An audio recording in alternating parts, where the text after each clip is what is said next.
होली और दिवाली इंडिया में एक बहुत बड़े त्यौहार माने जाते हैं।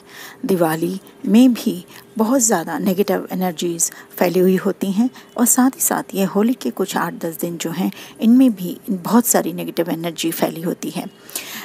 आई am going to share with you कि कैसे आप होलिका के दिन यानी कि 7 मार्च को आप अपनी जो प्रॉब्लम्स हैं उसको ख़त्म कर सकते हैं।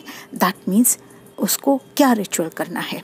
देखिए, यही अग्नि थी जो जलाई गई थी जिसमें प्रहलाद की मुश्किलें ख़त्म हुई थीं बहुत बड़े मुसीबतों के दिन के बाद।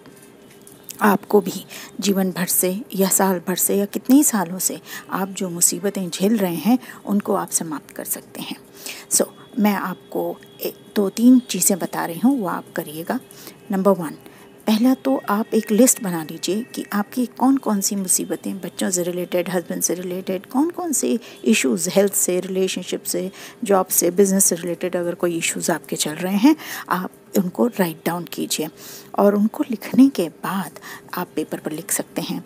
आप 2 काम कर सकते हैं। पहली बात, आप उस पेपर को उस अग्नि में आप प्रणाम करके, होलिका की अग्नि में प्रणाम करके अपनी मुसीबतों से छुटकारा पाने के लिए निवेदन करके इस कागज़ को उसमें डाल सकते हैं।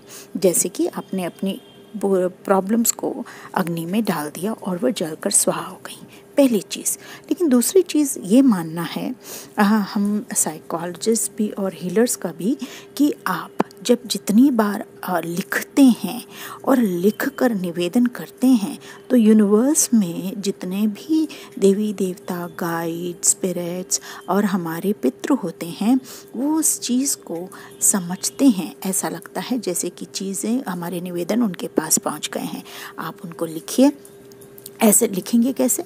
मेरे धन की समस्या ख़त्म हो चुकी है, मैं बहुत अबंडेंट हूँ, मेरा स्वास्थ्य बहुत अच्छा है। ऐसा नहीं लिखेंगे मेरा जो ख़राब स्वास्थ्य था अब अच्छा हो गया है, मैं जो कम पैसे कमाता था अब ज़्यादा कमा रहा हूँ। ऐसे नहीं, आप पॉजिटिव लिखेंगे और उसको आप डाल देंगे। और तीसरा, मेंटली अगर आप ये नहीं कर सकते हैं तो आप इसी टाइप की वीडियोज़ देखने के लिए आप हमारा चैनल सब्सक्राइब कीजिए, फेसबुक को लाइक कीजिए और इंस्टाग्राम पर भी जाइए। God bless.